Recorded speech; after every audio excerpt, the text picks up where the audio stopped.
रहीम अस्सलाम वालेकुम नाज़रीन, आप यूट्यूब चैनल देख रहे हैं। मैं इमरान ख़ान हूँ। उर्दू की एक मिसाल है कि बिलाखिर बिल्ली थैले से बाहर आ गई है। यानी सूरत हाल सारी सामने आ गई है कि इंतखाबात से फ़रार के लिए कौन कौन से रास्ते अडॉप्ट किए गए और finally election commission of Pakistan ने पंजाब में जो इंतखाबात होने जा रहे थे 30 अप्रैल 2023 को, उनको मुलतवी कर दिया। चंद सवालात पैदा होते हैं कि क्या ये मुलतवी रह पाएंगे, क्या इंतखाबात को इतना डिले में जितना वो ले जाना चाहते हैं वो ले जा पाएंगे।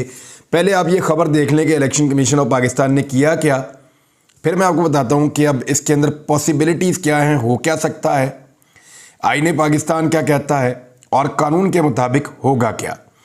सारा का सारा इंसार पाकिस्तान तहरीक इंसाफ का इस बात पर था कि पाकिस्तान में इंतखाबात हों। उन्हें लगता है कि पाकिस्तान के मसाइल का हल इंतखाबात में है। सियासी अदम इस्तेहकाम ख़त्म होगा इंतखाबात के साथ।